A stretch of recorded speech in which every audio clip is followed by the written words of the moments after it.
O Santo Sepulcro é um lugar sagrado por excelência para os cristãos. Fica ao lado do Calvário e na época de Jesus era fora da cidade. Da 10ª à 13ª estação ocorreu dentro da Basílica do Santo Sepulcro. É um local em Jerusalém onde a tradição cristã afirma que Jesus foi crucificado, sepultado e de onde ressuscitou no domingo de Páscoa. Constitui um dos locais mais venerado e sagrado da cristandade. A construção da primeira igreja do Santo Sepulcro começou em 326 por ordem do imperador Constantino. A basílica atual foi construída pelos cruzados em 1149. No interior há uma parte dos católicos, uma parte dos ortodoxos, que se subdividem em armênios, bizantinos, sírios e coptas.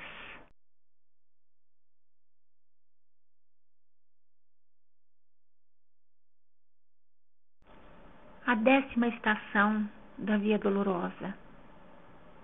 Jesus é despojado de suas vestes. Uma escada conduz à capela do despojamento de Jesus dentro da Basílica do Santo Sepulcro. Tomaram as suas vestes e fizeram delas 4 partes, uma para cada soldado. A túnica, porém, toda tecida de alto a baixo, não tinha costura. Disseram, pois, uns aos outros: não a rasguemos, mas deitemos sorte sobre ela para ver de quem será. Assim se cumpria a Escritura: repartirão em si as minhas vestes e deitarão sorte sobre a minha túnica. Em Jó 19, 23, 24. A 11ª estação da Via Dolorosa, Jesus é pregado na cruz. E Lucas nos diz: quando chegaram ao lugar chamado Calvário, ali o crucificaram, bem como aos malfeitores, um à direita e o outro à esquerda. No Evangelho de São Marcos, 15, 25, 27, nos diz: eram umas 9 horas da manhã quando o crucificaram. E na inscrição, com a condenação, lia-se: o Rei dos Judeus. Do Evangelho segundo São Mateus, também diz: Pilatos redigiu uma inscrição e fixou por cima da cruz. Nela estava escrito: Jesus de Nazaré, Rei dos Judeus. Os que passavam dirigiam-lhe insultos, abanavam a cabeça e diziam: tu que demolias o templo e o reedificavas em 3 dias, salva-te a ti mesmo, se és filho de Deus, e desce da cruz. Também os outros sumos sacerdotes troçavam juntamente com os escribas e os anciãos, e diziam: salvou os outros e a si mesmo não pode salvar-se? É rei de Israel? Desça agora da cruz e acreditaremos em ti. Os 2 ladrões haviam presenciado a oração de Jesus por aqueles que o pregavam na cruz. Pai, perdoa-lhes, porque não sabem o que fazem. Esta primeira frase dita em forma de prece para que Deus perdoasse a ignorância daqueles que o crucificaram, os soldados romanos e a multidão que o acusava. E Jesus, em meio da dor insuportável que estava sofrendo, preocupado com sua mãe e com seu discípulo, disse: mulher, eis aí teu filho, olha aí tua mãe. Com aquelas palavras confia seu discípulo, cujo nome não é citado, mas crê-se que seja de João, aos cuidados de sua mãe Maria e ela a ele. Além disso, foram testemunhas da relação profunda entre Jesus e seu Pai, e como Jesus orava sem que uma maldição fosse dita, reclamação ou alguma palavra sequer de amargura passasse pelos seus lábios. Assim Jesus foi pregado na cruz.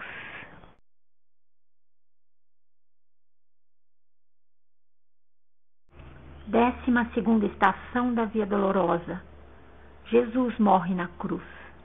No Evangelho de São Marcos 15:34 ou Mateus 27:46 diz: ao chegar ao meio-dia, fez-se trevas por toda a terra, até 3 horas da tarde. E às 3 da tarde, Jesus exclamou em alta voz: Eloi, Eloi, lema sabachthani, que quer dizer: meu Deus, por que me abandonaste?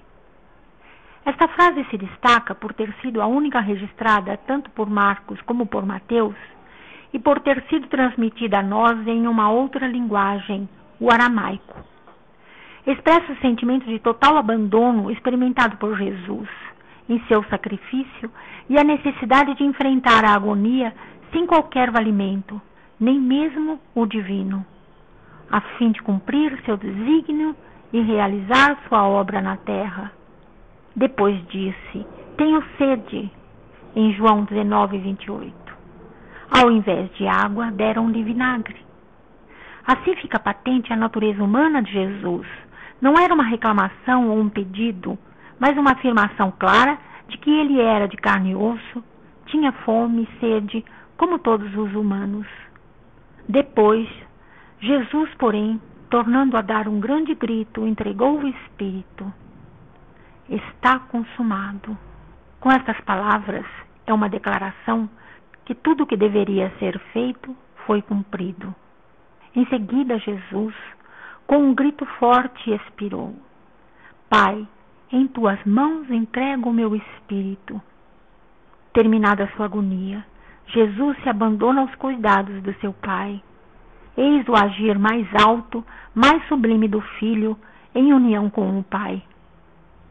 O centurião que estava em frente dele, ao vê-lo expirar daquela maneira, disse: verdadeiramente este homem era filho de Deus. Depois vieram os soldados e iam quebrar as pernas de Jesus. Porém, como o vissem já morto, não lhe quebraram as pernas, mas um dos soldados abriu-lhe o lado com uma lança e imediatamente saiu sangue e água. Um altar grego é erigido sobre a rocha do Calvário, lugar onde fora levantada a cruz de Jesus e as dos 2 ladrões. É de estilo oriental e é ricamente decorada. Entre os 2 grandes altares do Calvário existe um altar com uma estátua de madeira. É obra do século XVI, veio de Lisboa em 1778, lembrador de Nossa Senhora e simboliza o sofrimento de todas as mães que perdem um filho. 13ª estação da Via Dolorosa. O corpo de Jesus é tirado da cruz. José de Arimateia, um homem bom e justo, que era discípulo de Jesus, mas ocultamente, por medo dos judeus, ele rogou a Pilatos a autorização para tirar o corpo de Jesus. Pilatos permitiu. Acompanhou-o também Nicodemos e alguns apóstolos, e auxiliados por pessoas piedosas.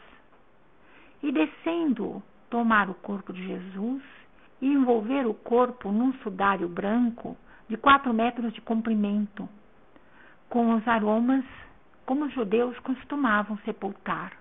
O sudário de Turim, o qual existe até hoje e está guardado em Turim, na Itália, permite formar uma ideia da crueldade incrível deste processo.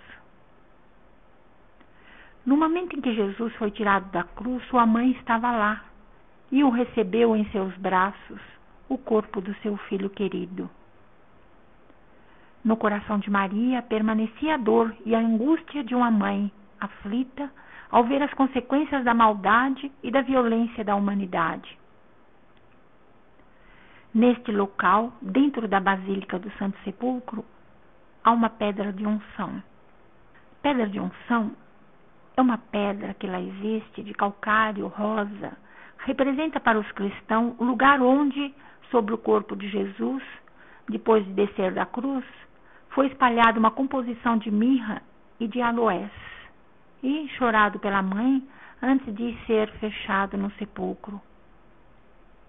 Como podemos reparar, os peregrinos vêm beijar a pedra e esfregá-la com os lenços e tecidos, para mais tarde poderem ter um tecido perfumado com mirra e aloés.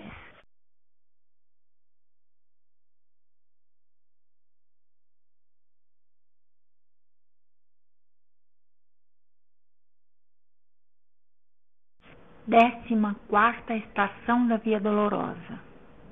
O corpo de Jesus é posto no sepulcro. Este é o lugar mais santo da cristandade, o lugar da sepultura e da ressurreição de Cristo. Santo Sepulcro, grandioso mausoléu construído por Constantino, imperador romano, a pedido de sua mãe Santa Helena, que queria um lugar da ressurreição de Jesus, a igreja mais bela de todo o Império Romano.